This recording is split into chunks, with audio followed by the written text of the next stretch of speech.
You won't see athletes like Ohio State's got the rest of the year, so the challenge will be different. But what do you hope your offense maybe takes from Saturday and learns from? What kind of lessons do you think can be learned? You know, two things on that question. I don't know that I completely agree with not seeing those type of athletes, because I think there's some really, really good athletes in our conference. I mean, you look at Houston beating OU, you know, just 2 weeks ago, they got athletes. You look at East Carolina last week, upsetting North Carolina State. You know, our conference has got athletes, in my opinion, top to bottom, and I think the coaching in our league is really, really strong. With that being said, what we have to take from it offensively is we got to be us. We got to execute at a high rate. We've got to be able to make plays when our name's called, and we got to continue to keep pushing the envelope on the things that we're doing and keep progressing each and every week. You can't go into a game expecting something to happen. You've got to go in and make something happen, and that's what we've got to do a better job of.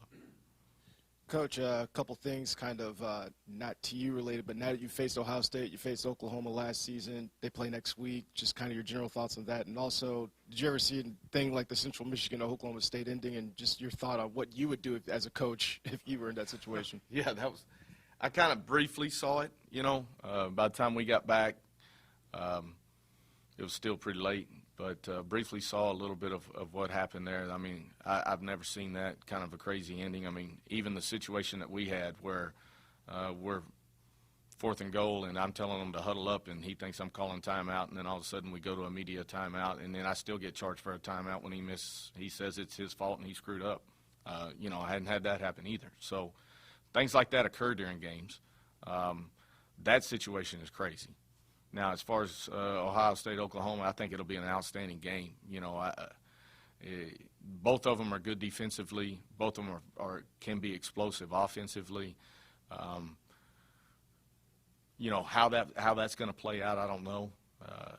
If I'm Oklahoma, I want to make sure that P. Ryan's ready. You know, he needs to be ready. And then defensively, you got to do a great job of what they do offensively. I mean, JT can hurt you. Their running back's really good, and they got weapons on the outside, and they are really big. I mean, you looked at their tackle. That dude's a giant, you know. So it'll be a great matchup, and I think it'll be an exciting football game. Wish them both luck. One last thing on Keanu. I know family, that word means a lot to you, and the team is a family. You said you're going to meet with them. Obviously, you know, people and families can have different opinions, and on a football team with 100 guys are obviously going to be, you know, have different opinions on things. How important is it for a team to work through that? And I'm sure you guys feel like you have a base in place where the culture is such that wouldn't be a problem. And that sort of thing's not a problem typically, I don't think, with football. You know, I think more than anything, we have great leadership on this football team. You know, we got great seniors. We've got even juniors and sophomores that are in leadership-type positions. You know, I think we've done a good job of nurturing that part of it. And I think our leadership within our locker room and within our coaching staff and us as a family being able to be open and honest about where we're at and what we're doing and feelings within the room. Within families, you have that dynamic. And if you've got a good family, you're able to sit and talk and be honest about where you're at and what you're doing. So we'll handle it that way from that standpoint. All right? Thank you. Bring in players.